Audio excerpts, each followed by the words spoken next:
Let me tell you about this girl. She's breathtaking, but cold to the touch. But under the surface, a fire flows, gushing out like steam. And a single quip, a single joke warms her eyes, and suddenly you see the sunshine where it hasn't for days. Like the warmth from that winter sun, you take none of these moments for granted. For she gives you so much to think about. You think about yourself, your life, time, passion, even mistakes. She never lets you forget that every moment with her is something so special, it's hard to remember when this feeling even started. But at this point, you pray that heart-pounding, life-fulfilling experience never ends. You know there is nothing more important in this world than that moment, and you would do anything to keep it, to hold on to it. Like the sun that never sets, you grip that feeling knowing this is the best it ever gets. Her name is Iceland, and I love her.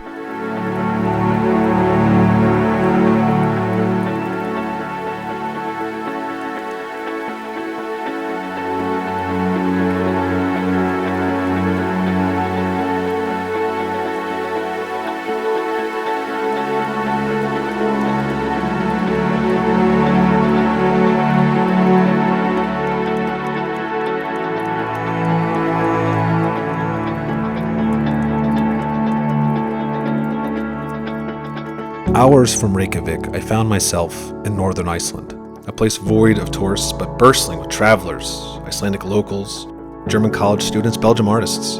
A place where time stops, where singing in pubs, jumping on pianos, and telling tales is simply par for the course. I found myself dripping with the intersections of other worlds, of jokes worth retelling, of songs worth re-singing, and a night I'll never forget. We haven't slept in days!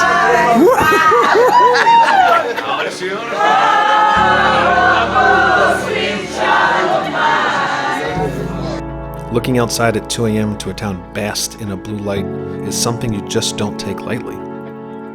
Knowing sleep is simply an appetizer, not the main course.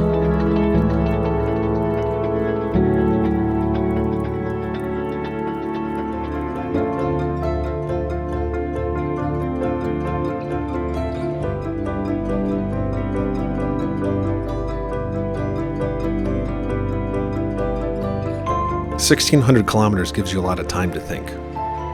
I watched mountains grow up from the rocky grass and sulfur rise from the dust. I had hours upon hours to watch the land before me become something I can't describe, where every rock seemed to have a personality and every turn told a new story.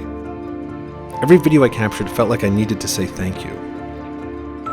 Iceland tells its tales not in words, but kilometers, and every time you think you've seen it all, she reminds you this is just the beginning.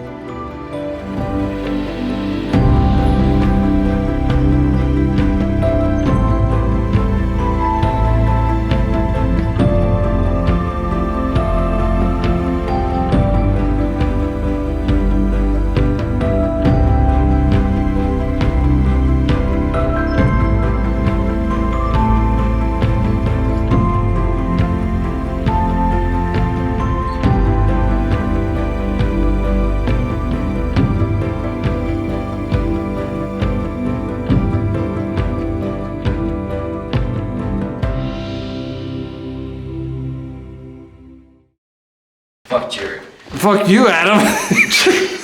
Oh, fuck you. Jared, Crummy saying fuck me. Whoa! Fuck Jared.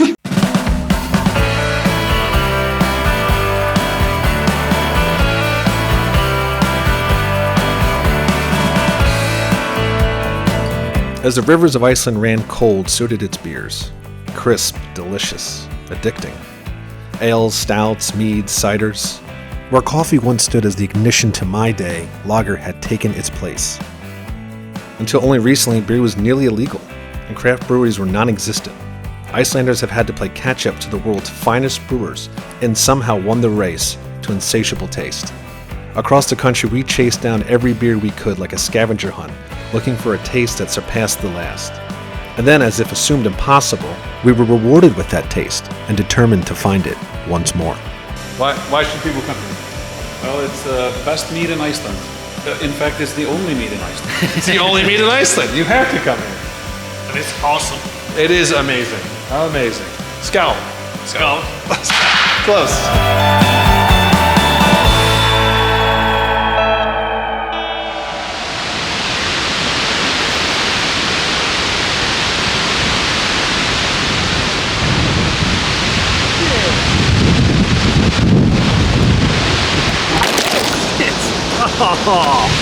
Oh God.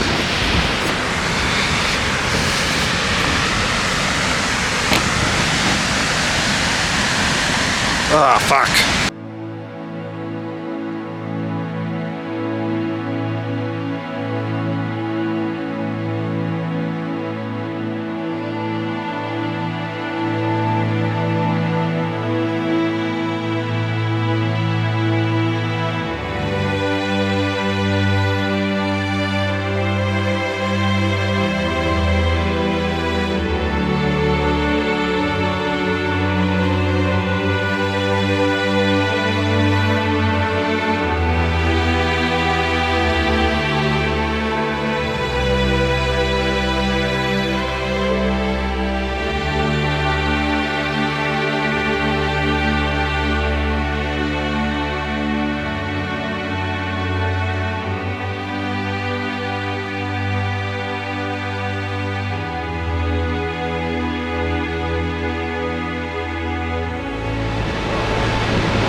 Yeah, so we're looking for puffins, and they're over there. We saw them. We're literally on an island off of Iceland.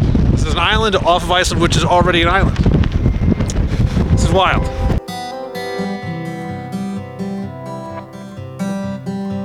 We entered a town with a name I can't pronounce, where a postcard can do no justice. Crystal blue waters carving through a candy-colored town. Snow-capped mountains that stood shoulder to shoulder as the protectors of this place. But who could blame them if that was so? It was a place you wanted selfishly for yourself.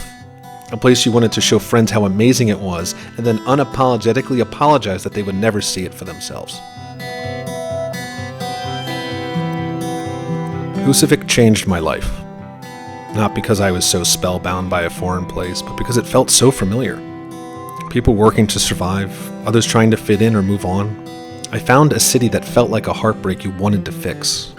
Like a beautiful woman at the end of the bar, half a beer in hand, with the deepest blue eyes. Tired. It's a woman I'll never see again, but a feeling I'll never forget. As the sun reminded me these days never end, I remember thinking I wish they never did. Returning to Rake 6 days later felt like homecoming for the melting pot of the world. Where happy hour lasted all day. Where last call meant ordering a drink 1 minute before close and grabbing a takeaway beer for the road. Shops, trinkets, gimmicks. All the trappings of a bustling tourist city. Lagoons, of course, were its special wonder. Hot, steamy baths overlooking the city, giving you the moment you needed to inhale, to think about what lay behind before you exhaled and continued the journey that lied before you.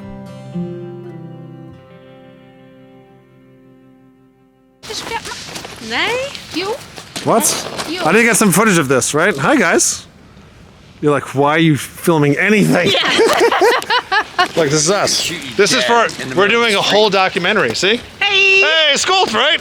Is it Skolt? Scouts? Scow. I keep messing up. Adam, Scow, ready? Scow.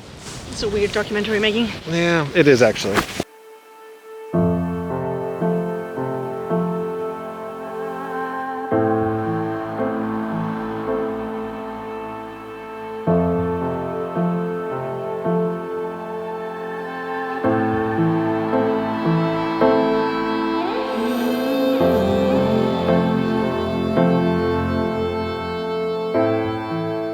In order to change the world must change you first. Let you see yourself through the eyes of other people, places, religions, cultures, customs.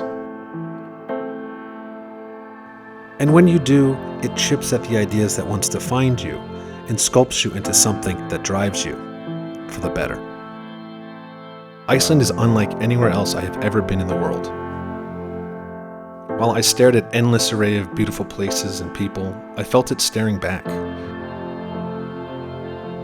The reflections in the geothermal hot springs were simply a cliff note, hinting at a story where the main character didn't matter, so much so as the adventure they were on. They say a journey of 1,000 miles begins with a single step, but I disagree. My journey of 1,000 miles began with a single thought. Embrace all that she has to offer, and she will embrace you back. Her name is Iceland, and I love her.